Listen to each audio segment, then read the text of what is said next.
Welcome in voice of English literature. आज का topic हमारा पार्ट ऑफ स्पीच का सेकंड पार्ट प्रोनाउन है। इससे पहले हम नाउन की वीडियो अपलोड कर चुके हैं।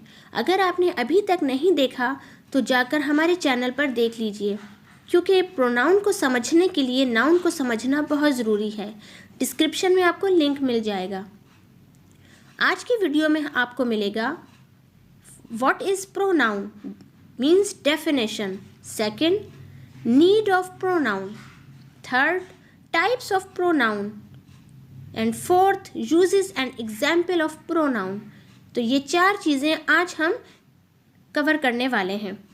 तो चलते हैं अपने टॉपिक की तरफ। सबसे पहले व्हाट इज़ प्रोनाउन और डेफिनेशन ऑफ प्रोनाउन। तो डेफिनेशन देखते हैं, लेकिन डेफिनेशन देखने से पहले हम इस लफ्ज़ को देखते हैं प्रोनाउन, जो कि दो लफ्ज़ों से मिल के बना है, प्रो एंड नाउन। प्रो का मतलब होता है फॉर और नाउन नेम, मतलब फॉर के लिए, यानी कि वो चीज़ जो नाउन के लिए इस्तेमाल की जाए। तो अब डेफिनेशन देखते हैं। A pronoun is a word that is used instead of a noun to avoid repetition of a noun। तो डेफिनेशन क्या है कि प्रोनाउन वो वर्ड है, वो लफ्ज़ है जो कि नाउन की जगह इस्तेमाल किया जाए नाउन की रिपीटेशन से बचने के लिए। अब आगे हम चलते हैं। Need of pronoun. Need of pronoun के लिए एक एग्जाम्पल लेते हैं। Ali is a student. Ali goes to college daily. Ali got high marks in exams. Ali is very happy. अब यहाँ पे रिपीटेशन है नाउन का, जो कि बहुत ज़्यादा बुरा लग रहा है। एक ही लफ्ज़ को बार बार हमें बोलना पड़ रहा है। तो यहाँ पे प्रोनाउन की ज़रूरत क्यों पेश आई? क्योंकि हमें रिपीटेशन ऑफ नाउन से बचना है। तो अब आप इस पैरा को देखें। Ali is a student. He goes to college daily. He got high marks in exams. He is very happy. तो ही ने रिप्लेस कर दिया अली को, तो ये बहुत ही अच्छा सेंटेंस बन गया। तो पूरा पैरा अगर हम प्रोनाउन यूज़ नहीं करेंगे तो वो एक ऑकवर्ड बन जाएगा। तो प्रोनाउन की नीड क्यों हुई ये आपको समझ आ गया होगा। नेक्स्ट चलते हैं इसकी टाइप्स की तरफ। सबसे पहले टाइप्स ऑफ प्रोनाउन, जिसमें नंबर 1 पे है personal pronoun, second interrogative pronoun, third demonstrative pronoun, fourth relative pronoun, fifth reflexive pronoun and sixth indefinite pronoun. अब हम इसे विद एग्जाम्पल्स और विद डेफिनेशन समझते हैं। सबसे पहले पर्सनल प्रोनाउन। पर्सनल नाम से ही पर्सन, ये पर्सन से निकला है। डेफिनेशन देखते हैं। Those pronouns which stand for persons, first person, second person and third person. अब इसमें ये तीनों पर्सन हैं। फर्स्ट पर्सन कौन सा होता है? जो बात कर रहा हो, जैसे कि आई, वी। सेकंड पर्सन जिससे बात की जा रही हो, यू। एंड थर्ड पर्सन जिसके बारे में बात की जा रही हो, ही, शी, इट, दे। तो पर्सनल प्रोनाउन जो है वो 3 केसेस पर आता है। तो इसके केसेस देखते हैं हम। First subjective case, second objective case and third possessive case. अब फर्स्ट है सब्जेक्टिव केस। सब्जेक्टिव केस की डेफिनेशन देखते हैं।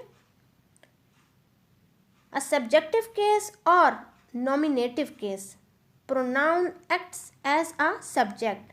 इसे नॉमिनेटिव भी कहते हैं और ये वो प्रोनाउन है जो सब्जेक्ट पे एक्ट करता है, जैसे कि I, we, you, he, she, it, they. यानी कि नाम से ही कि सब्जेक्टिव है तो ये सब्जेक्ट की तरह का प्रोनाउन होगा। जैसे कि एग्जाम्पल, आई लव आइसक्रीम। अब आई काम कर रहा है, सब्जेक्ट है, और ये नाउन की जगह इस्तेमाल हुआ है, तो ये सब्जेक्टिव केस प्रोनाउन है। तो आई जो है वो सब्जेक्टिव केस है। She goes to college. She ये भी एक काम करने वाला है, स्टार्ट में सब्जेक्टिव केस है, तो शी सब्जेक्टिव केस प्रोनाउन है। नेक्स्ट है ऑब्जेक्टिव केस। ऑब्जेक्टिव केस को अगर डिफाइन किया जाए तो ये ऑपोजिट है सब्जेक्टिव का। Objective case acts as a sub object. अब ये ऑब्जेक्ट पे काम करता है। कैसे, इसको देखते हैं अगर, तो ये है me, us, you, him, her, it, them. तो अगर हम सेंटेंस में समझें तो शी लाइक्स हर। अब यहाँ हर जो है ये एज अ ऑब्जेक्ट इस्तेमाल हो रहा है, तो ये एज एन ऑब्जेक्ट है। इसी तरह ही हेल्प्स देम, तो यहाँ देम जो है वो ऑब्जेक्टिव केस है। स्टार्ट में जो ही है वो सब्जेक्टिव केस है। तो यहाँ पे ऑब्जेक्टिव केस जो लास्ट में ऑब्जेक्ट की तरह काम कर रहे हों। तो यहाँ तक समझ आ गया होगा। अब हम थर्ड केस देखते हैं, पसेसिव केस। पजेसिव केस में जिस तरह पजेसिव वर्ड भी खुद बताता है कि ये ऑनरशिप को शो करता है, तो इट शोज द ऑनरशिप। जैसे कि कोई चीज़ किसी को उसके इख्तियार में दे दी गई हो। इसकी एग्जाम्पल इस तरह से है, mine, ours, yours, his, its, their. जैसे कि हम कहें दिस कार इज़ माइन, ये कार मेरी है, तो यहाँ पे एक इख्तियार दे दिया जाए, ऑनरशिप दे दी जाए। नेक्स्ट है दिस पेन इज़ योर्स। अब इस पेन पे तुम्हारा इख्तियार है, ये पेन तुम्हारा है, तो हम इसे क्या कहेंगे, पजेसिव केस। चलें, अब ये पर्सनल प्रोनाउन यहाँ पे ख़त्म होता है। हम सेकंड देखते हैं, इंटेरोगेटिव प्रोनाउन। इंटेरोगेटिव क्वेश्चन से निकला है। Definition, interrogative pronouns are used to ask questions. Example क्या होगी, इसकी एग्जाम्पल WH फैमिली है, जो कि मोस्ट कॉमन 4 और 5 हैं। Who, which, whom, what, whose। किस तरह से ये प्रोनाउन में इस्तेमाल होते हैं, example what is your name. अब व्हाट यकीनन किसी पर्सन के लिए हो रहा है, लेकिन एक क्वेश्चनिंग वे है। Which is your favourite sport, which. Who is your favourite writer. तो इस तरह की WH फैमिली जो कि क्वेश्चन के लिए स्टार्ट हो, उसे प्रोनाउन कहा जाता है, कौन सा, इंटेरोगेटिव। थर्ड देखते हैं, demonstrative pronoun. Demonstrative pronoun are those pronoun which point to specific thing. अब वो प्रोनाउन जो किसी चीज़ को पॉइंट आउट करें, जैसे कि दिस, दैट। अच्छा, यहाँ पे ये 2 तरह के होते हैं, एक नियर डिमॉन्स्ट्रेटिव, दूसरा फार डिमॉन्स्ट्रेटिव। कुछ वो चीज़ें जो पॉइंट आउट की जाए जो करीब हों, और कुछ वो जो दूर हों।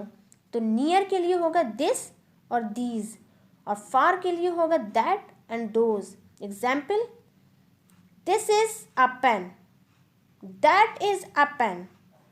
This is an apple, that is an apple. These are good boys, those are good boys. तो ये नियर फार के साथ डिमॉन्स्ट्रेटिव होता है। नेक्स्ट फोर्थ हम देखते हैं, relative pronouns. A relative pronoun works as a connector between two clauses. अब 2 clauses को जोड़ने वाला प्रोनाउन जो है वो रिलेटिव प्रोनाउन कहलाता है। एग्जाम्पल देखते हैं, I have a friend whose cat is annoying. अब यहाँ पे whose कनेक्ट कर रहा है 2 clauses को, तो ये रिलेटिव प्रोनाउन है। सेकंड देखते हैं, the thief who stole every precious thing from the house. अब यहाँ द thief एक क्लॉज किया और सेकंड क्लॉज को जोड़ने के लिए who का इस्तेमाल किया, जो रिलेटिव प्रोनाउन है। नेक्स्ट पर चलते हैं, fifth, reflexive pronoun. A reflexive is that type of pronoun which ends with self और सेल्व्स। तो रिफ्लेक्सिव हमेशा वो प्रोनाउन होंगे जो सेल्फ और सेल्फ्स में ख़त्म होंगे, जैसे कि myself, ourselves, herself, himself, yourself, your selves.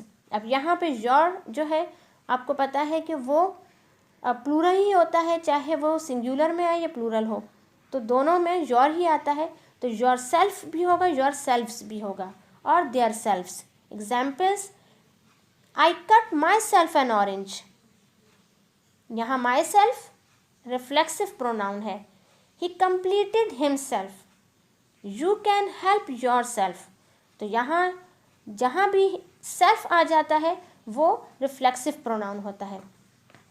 6 देखते हैं indefinite pronoun। An indefinite pronoun is a pronoun that refers to non-specific beings, objects or places।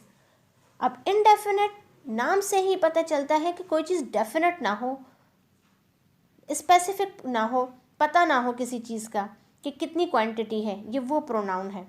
जैसे एग्जाम्पल में देखें, anyone, each, someone, somebody, nobody, everybody, everything, another. यहाँ पे किसी की तादाद का पता नहीं चलेगा। जैसे एग्जाम्पल हम करें, I want tell anyone about my exams, कि मैं किसी को नहीं बताऊँगा अपने एग्ज़ाम्स को। तो एनीवन का मतलब अब किसी की कोई क्वांटिटी नहीं है, कोई ही भी हो सकता है, शी भी हो सकता है, दे भी हो सकते हैं। Everything is going as planned.